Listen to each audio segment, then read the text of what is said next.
Panginoon.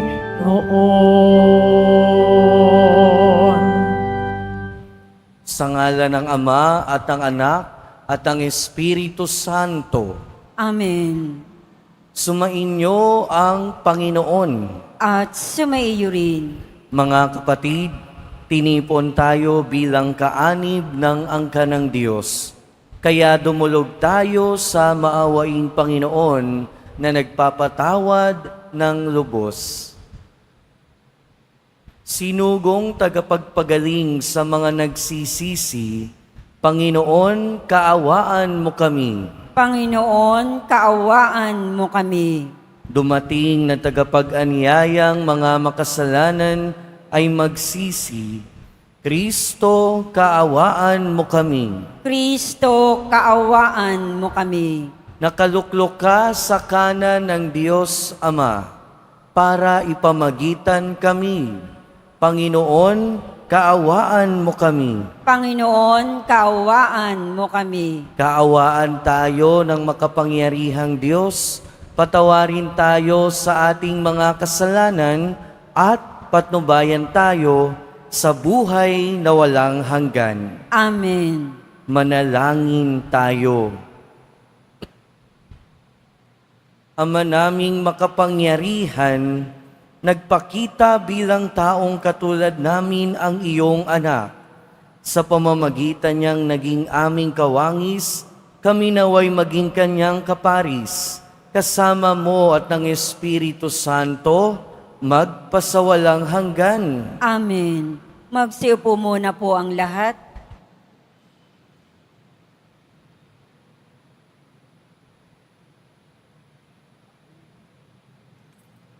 Pagbasa mula sa unang sulat ni Apostol San Juan. Minamahal kong mga kapatid, mag-ibigan tayo sapagkat mula sa Diyos ang pag-ibig. Ang bawat umiibig ay anak ng Diyos at kumikilala sa Diyos. Ang hindi umiibig ay hindi kumikilala sa Diyos, sapagkat ang Diyos ay pag-ibig. Inihayag ng Diyos ang kanyang pag-ibig sa atin nang suguin niya ang kanyang bugtong na anak upang magkaroon tayo ng buhay sa pamamagitan niya. Ito ang pag-ibig, hindi sa inibig natin ang Diyos, kundi tayo ang inibig niya at sinugo ang kanyang anak upang maging handog sa ikapagpapatawad ng ating mga kasalanan. Ang salita ng Diyos. Salamat sa Diyos. Poon, maglilingkod sa iyo, tanang bansa nitong mundo. Poon, maglilingkod sa iyo, tanang bansa nitong mundo. Turuan mo yaong haring humatol ng katuwiran. Sa taglay mong katarungan, O Diyos, siya'y bahaginan. Upang siya'y maging tapat, mamahala sa iyong bayan. At pati sa mahihirap, maging tapat siyang tunay. Poon, maglilingkod sa iyo, tanang bansa nitong mundo. Ang lupain nawa niya'y umunlad at managana. Maghari ang katarungan sa lupain nitong bansa. Maging tapat itong hari sa paghatol sa mahirap. At ang mga taong walay pag-ukulan ng paglingap. Poon, maglilingkod sa iyo, tanang bansa nitong mundo. Yaong buhay na matwid sa kanyang kapanahunan, madama ng bansa niya at umunlad habang buhay. Yaong kanyang kaharian ay palawak ng palawak. Mula sa Ilog Euphrates sa daigdig ay kakalat. Poon, maglilingkod sa iyo, tanang bansa nitong mundo. Magsitayo po ang lahat.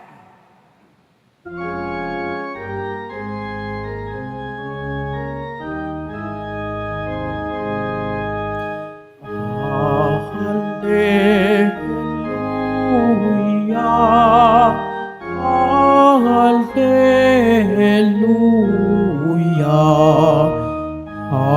Hallelujah, Hallelujah, Hallelujah.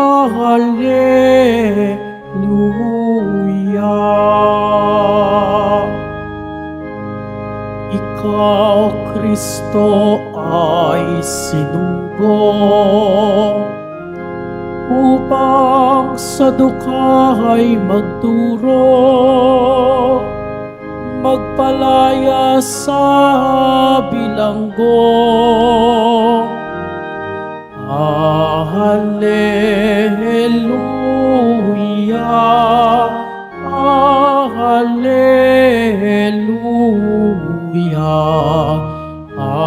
Hallelujah,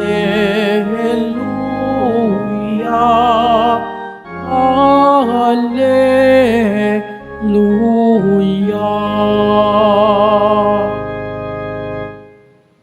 Sumainyo ang Panginoon. At sumaiyo rin. Ang mabuting balita ng Panginoon ayon kay San Marcos. Papuri sa iyo, Panginoon. Noong panahong iyon, nakita ni Jesus ang napakaraming tao.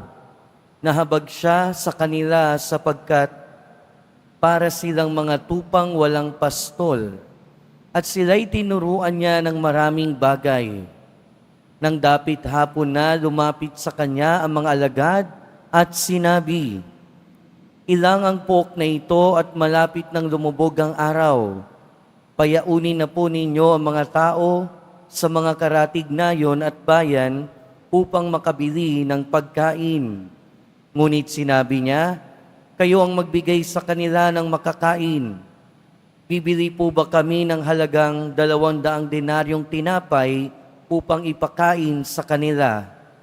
Tanong ng mga alagad. Ilan ba ang dala ninyong tinapay? Tingnan nga ninyo. Wika niya. Pagkatapos tingnan, ay kanilang sinabi, 5 po at 2 isda. Iniutos ni Jesus na ang lahat ay maupo ng pulupulutong sa damuhan. Kaya't naupo sila ng manda-mandaan at 5-5. Kinuha ni Jesus ang 5 tinapay at 2 isda, tumingala sa langit, nagpasalamat sa Diyos. Pinaghati-hati niya ang mga tinapay at binigay sa mga alagad upang ipamahagi sa mga tao. At pinaghati-hati niya ang 2 isda at pinamahagi rin. Ang lahat ay nakakain at nabusog. Nang tipunin ng mga alagad ang lumabis na hati-hating tinapay at isda, nakapuno sila ng 12 bakol. Sa mga nagsikain, 5,000 ang mga lalaki. Mga kapatid, ang mabuting balita ng Panginoon. Pinupuri ka namin, Panginoong Heso Kristo. Magsiupo muna ang lahat. Magandang umaga po sa inyong lahat. At welcome po sa Minor Basilica National Shrine of Jesus Nazareno. Narinig natin sa ating unang pagbasa, ito ang pag-ibig. Hindi sa inibig natin ng Diyos, kundi tayo ang inibig niya at sinugo ang kanyang anak. Mga kapatid, pinapakita at pinapaalala sa atin ang ating unang pagbasa na Diyos ang laging nauuna. Diyos ang laging nauuna sa lahat ng bagay. Ang Diyos ay pag-ibig at tayo rin nararanasan natin ang magmahal sa mahal sa buhay natin sa ating kapwa. Pero tayo ay nakakapagbigay lamang ng pagmamahal hindi dahil likas sa atin ang magmahal, pero una nating naramdaman na mahalin. At ang pagmamahal na yon ay unang nagmumula at dumadaloy sa ating Panginoon. At kung laging nauuna sa lahat ng bagay ang ating Panginoon, kahit anong maranasan natin, kahit anong madaanan natin, masaya man o malungkot, hirap man o ginhawa, una lagi ang makakaalam ay ang ating Panginoon. Lagi nating tatandaan yan.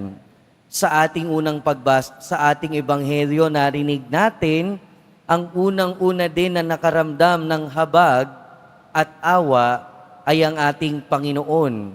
Kaya nung nakita ni Jesus ang napakaraming tao, siya ang unang nakaramdam ng habag. Siya ang unang nagkaroon ng awa at kagustuhan na pakainin ang napakaraming tao. Pero paalala din sa atin ng ating ebanghelyo na sa buhay natin, hindi natin kaya lahat ng bagay. Hindi natin kaya lahat ng bagay. Sa ating kakayahan, we can only do much. Ang ibig ko sabihin, limitado tayo. Kaya nga, kahit na sa Diyos nagmumula ang lahat ng bagay, kahit na Diyos o sa Diyos nagsisimula lahat, tayo ay nagiging daluyan. Tayo ay nagiging channel. Sa ating ebanghelyo, narinig natin ang ating Panginoon yung naghati-hati ng mga bagay-bagay, ng tinapay at ng isda, pero ang nagpamahagi ay yung mga apostol. Sa Diyos nagsisimula ang lahat ng initiative, pero tayo yung nagiging daluyan. Pero kung tayo ang nagiging daluyan, hindi ibig sabihin nun, kaya natin lahat ng bagay. Dahil hindi naman tayo Diyos. Sa ating ebanghelyo, narinig natin, napakarami ng mga dapat pakainin. At sinabi ng apostol, bibili po ba tayo ng 200 denaryo ng tinapay? Sinabi ng ating Panginoon, ano ba ang meron kayo dyan? Ang meron sila ay 5 tinapay at 2 isda lamang. Sa buhay natin, parang ganun din naman. Napakarami ng merong may pangangailangan sa paligid natin. Pero ang nasa atin ay kakaunti lamang. Pero katulad ng ginawa ng mga apostol, paalala din naman sa atin, hindi natin kayang ibigay lahat ng pangangailangan ng nasa paligid natin. Hindi natin kayang tulungan lahat ng tao na nasa paligid natin. Pero hindi ibig sabihin nun, hindi natin kayang tumulong. Pero gaya ng mga apostol, gaya ng mga alagad sa ating ebanghelyo, kung ano yung meron tayo, kayang makatulong sa ating kapwa. At kung ano yung meron tayo, pwede nating padaanin sa kamay ng ating Panginoon. Dahil yung mga bagay, yung mga tulong na dumadaan sa kamay ng Panginoon, kayang dumami, kayang magparami. Dahil lahat ng dumadaan sa kamay ng ating Panginoon, dumadami, nagiging sapat. Kaya kung ano man yung meron tayo, padaanin natin sa kamay ng ating Panginoon. Kung ano man yung meron tayo, ipanalangin natin sa ating Panginoon. Dahil sa Panginoon, sasapat ang lahat. Sasapat yung mga binibigay natin. Kaya mga kapatid, sa pagpapatuloy ng ating buhay, ang paalala sa atin ng ating mga pagbasa, una, alam ng Diyos ang lahat at laging ang Diyos ang nauuna sa lahat ng bagay. Lagi nating tatandaan yan. At kung ang Diyos ang nauuna sa lahat ng bagay, kailangan niya pa rin ng mga daluyan. Kaya pangalawa, paalala sa atin, tayo ay daluyan ng mga pagpapala ng Diyos. Pero pangatlo, kahit tayo ay daluyan, hindi natin kayang tugunan lahat ng pangangailangan ng ating kapwa. Pero hindi ibig sabihin nun, wala tayong magagawa. Meron tayong magagawa. Sa maliit na meron tayo, ilagay natin ito, ialay natin ito sa ating Panginoon. Dahil sa Panginoon, lahat ng bagay ay dadami. At yung kakaunti na meron tayo, kayang gawing sapat ng ating Panginoon para sa lahat. Amen. Magsitayo po ang lahat.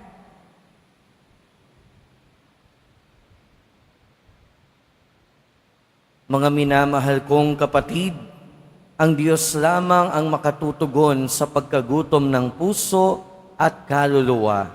Kaya't idulog natin sa Kanya ang ating mga pangangailangan. Banal na Pastol, pakanin mo ang iyong bayan. Banal na Pastol, pakanin mo ang iyong bayan. Ang simbahan naway maimulat sa mga kasapi nito ang pagkagutom at pagkauhaw sa tinapay ng buhay na walang hanggan. Manalangin tayo. Banal na Pastol, pakanin mo ang iyong bayan. At tinawang maunawaan na ang mga hinahanap ng puso ay hindi matutugunan ng paghahangad ng makamundong tagumpay o material na bagay. Manalangin tayo. Banal na Pastol, pakanin mo ang iyong bayan. Ang mga nagsasayang ng kanilang panahon sa walang silbing paghahanap ng kaligayahan sa maling paraan, naway matagpuan ang tamang landas at layunin nila sa buhay. Manalangin tayo. Banal na Pastol, pakanin mo ang iyong bayan. Ang mga may karamdaman at kapansanan, naway itaguyod at aliwin ng kanilang pamilya at mga kaibigan. Manalangin tayo. Banal na Pastol, pakanin mo ang iyong bayan. Ang mga namayapa na ay makasalo nawa sa walang hanggang piging sa langit. Manalangin tayo. Banal na Pastol, pakanin mo ang iyong bayan. Ama naming makapangyarihan, ibinigay mo sa amin ang tinapay mula sa langit bilang pagkain sa aming paglalakbay dito sa lupa. Gabayan mo ang aming mga hakbang sa daan ng katarungan at kapayapaan. Idinadalangin namin ito sa pamamagitan ni Kristo na aming Panginoon. Amen. Magsiupo munang lahat.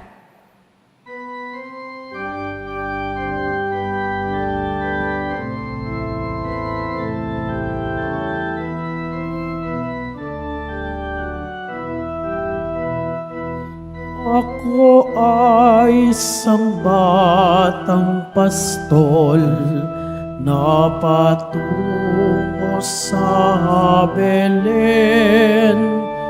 May dala na maiaalay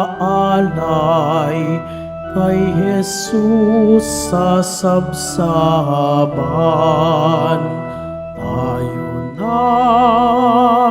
Tayo na, sa Belen tayo na sa Belen, at doon kay sarap mag-awitan sa tabi ng sabsaban.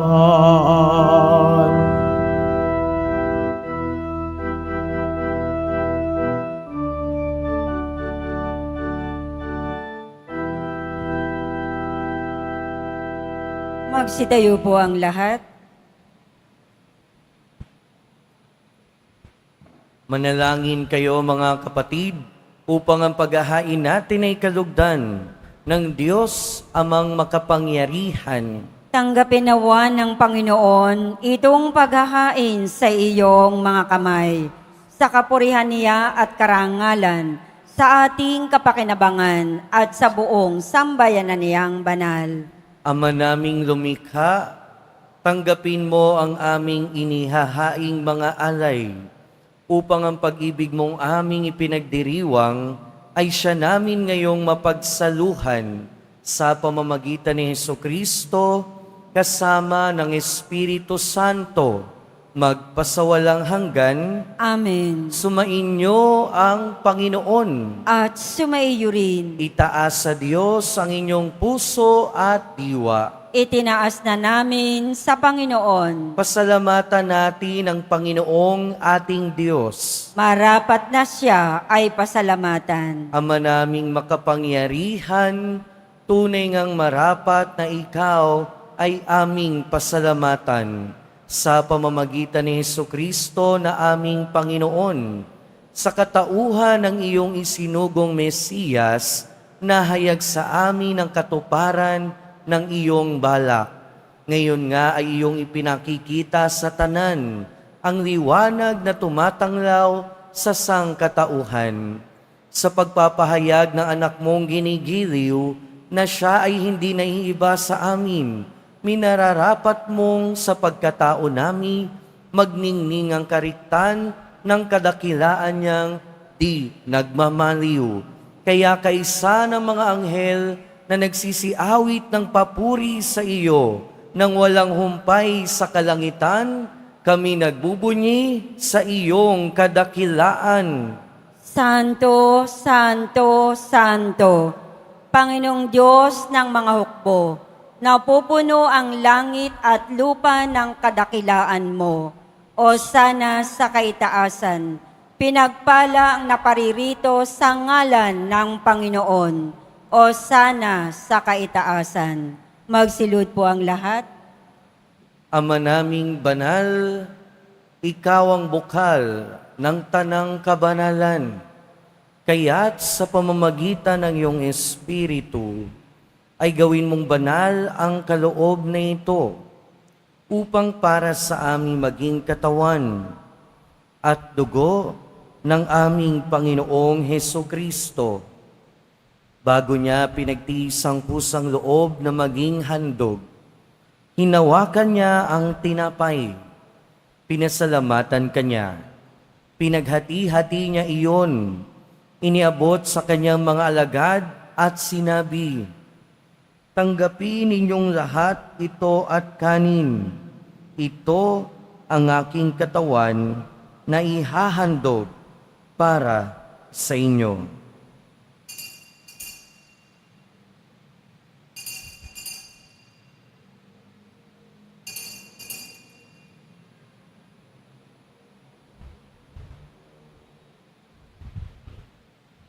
Ngayon din naman noong matapos ang hapunan, hinawakan niya ang kalis. Muli kanyang pinasalamatan. Iniabot niya ang kalis sa kanyang mga alagad at sinabi, "Tanggapin ninyong lahat ito at inumin. Ito ang kalis ng aking dugo, ng bago at walang hanggang tipan. Ang aking dugo na ibubuhos para sa inyo at para sa lahat, sa ikapagpapatawad ng mga kasalanan. Gawin ninyo ito sa pag-alala sa akin."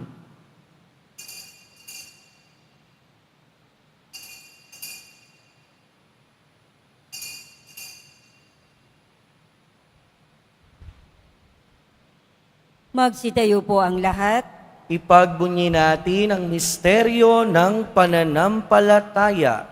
Si Kristo'y namatay, si Kristo'y nabuhay, si Kristo'y babalik sa wakas ng panahon. Ama, ginagawa namin ngayon ang pag-alala sa pagkamatay at muling pagkabuhay ng iyong anak. Kaya tiniaalay namin sa iyo ang tinapay na nagbibigay buhay at ang kalis na nagkakaloob ng kaligtasan. Kami ang nagpapasalamat dahil kami iyong minarapat na tumayo sa harap mo para maglingkod sa iyo.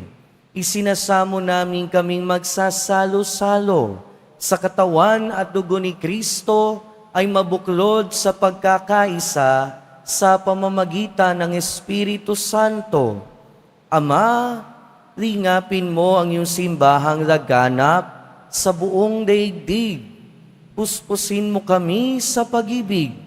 kay San Francisco na aming Santo Papa, at ni Jose na aming Obispo at ng Tanang Kaparian. Alalahanin mo rin ang mga kapatid naming nahimlay, nang may pag-asang sila'y muling mabubuhay, gayon din ang lahat ng mga pumanaw. Kaawaan mo sila at patuloyin sa iyong kaliwanagan. Kaawaan mo at pagindapating kaming lahat na makasalo sa iyong buhay na walang wakas. Kaysa ng mahal na Birheng Maria na Ina ng Diyos, ng kabiyak ng puso niya si San Jose, kaysa ng mga apostol ni San Juan Bautista at ng lahat ng mga banal na namuhay dito sa daigdig ng kalugod-lugod sa iyo. Maipagdiwang nawa namin ang pagpupuri sa ikararangal mo sa pamamagitan ng iyong anak na aming Panginoong Hesukristo. Sa pamamagitan ni Kristo, kasama niya at sa Kanya, ang lahat ng parangal at papuri ay sa iyo, Diyos amang makapangyarihan, kasama ng Espiritu Santo, magpasawalang hanggan. Amen. Sa tagubili ng mga nakagagaling na utos at turo ni Jesus na Panginoon natin at Diyos, pahayag natin ng lakas loob. Ama namin, Sumasalangit ka, sambahin ang ngalan mo, mapasa amin ang kaharian mo, sundin ang loob mo dito sa lupa para nang sa langit. Bigyan mo kami ngayon ng aming kakanin sa araw-araw at patawarin mo kami sa aming mga sala para ng pagpapatawad namin sa nagkakasala sa amin. At huwag mo kaming ipahintulot sa tukso at iadya mo kami sa lahat ng masama. hinihiling namin kami adya sa lahat ng masama, pagkalooban ng kapayapaan araw-araw, iligtas sa kasalanan at ilayo sa lahat ng kapahamakan, samantalang aming pinananabikan ang dakilang araw ng pagpapahayag ng tagapagligtas naming si Hesukristo. Sapagat iyo ang kaharian at ang kapangyarihan at ang kapurihan magpakailanman. Amen. Panginoong Hesukristo, sinabi mo sa iyong mga apostol, kapayapaan ang iniiwan ko sa inyo. Ang aking kapayapaan ang ibinibigay ko sa inyo. Tunghayan mo ang aming pananampalataya at huwag ang aming pagkakasala. Pagkalooban mo kami ng kapayapaan at pagkakaisa ayon sa iyong kalooban, kasama ng Espiritu Santo, magpasawalang hanggan. Amen. Ang kapayapaan ng Panginoon ay laging sumainyo. At sumaiyo rin. Magbigayan tayo ng kapayapaan sa isa't isa. Peace be with you po.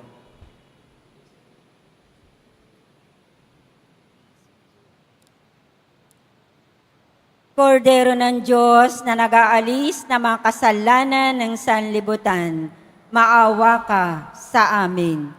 Kordero ng Diyos na nag-aalis ng mga kasalanan ng sanlibutan, maawa ka sa amin. Kordero ng Diyos na nag-aalis ng mga kasalanan ng sanlibutan, ipagkaloob mo sa amin ang kapayapaan. Magsilud po ang lahat. Ito ang kordero ng Diyos. Ito ang nag-aalis ng kasalanan ng sanlibutan. Mapalad ang mga inaanyayahan sa kanyang piging. Panginoon, hindi ako karapat-dapat na magpatuloy sa iyo, ngunit sa isang salita mo lamang ay gagaling na ako.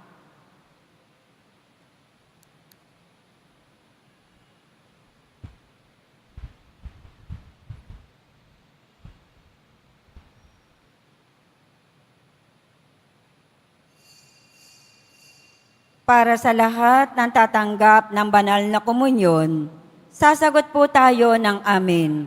pagkasabi ng pari o ng lay minister ng katawan ni Kristo, at isubo agad sa bibig bago umalis sa harapan ng pari o lay minister. Sumunod po tayo.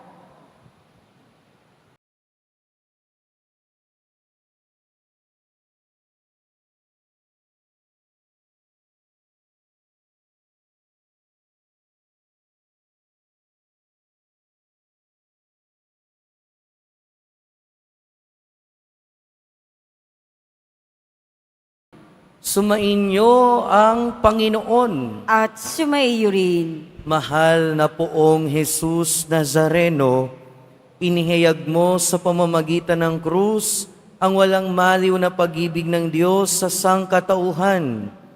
Pakinggan mo ang kahilingan, lalo na para sa manangangailangan ng iyong tulong at awa. Makamtanawa namin ang iyong kasagutan na may utang na loob na tinatanaw.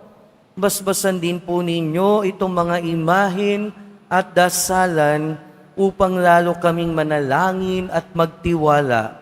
Sa pamamagitan ng bendisyon na ito, naway lalo kaming maging mapaglingkod, masunurin at tapat sa iyo na aming maluwalhating Panginoon, magpasawalang hanggan. Amen. At pagpalain kayo ng makapangyarihan at mahabaging Diyos, Ama, Anak, at Espiritu Santo.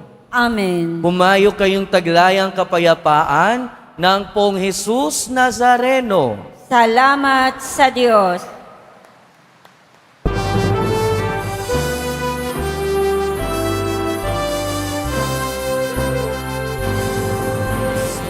Padre Jesus Nazareno, sinasamba ka namin.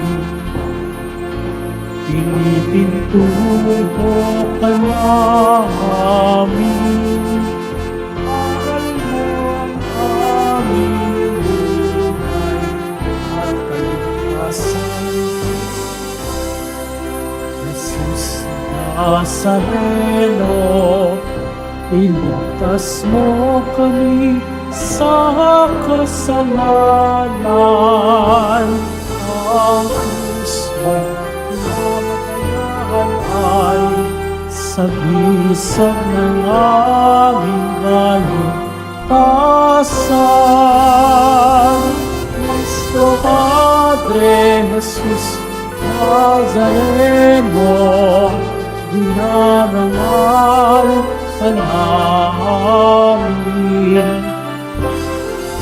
Nuestro Padre Jesus Nazareno, niluwalhati ka namin. Nuestro Padre Jesus Nazareno, dinarangal ka namin. Nuestro Padre Jesus Nazareno, niluwalhati ka namin.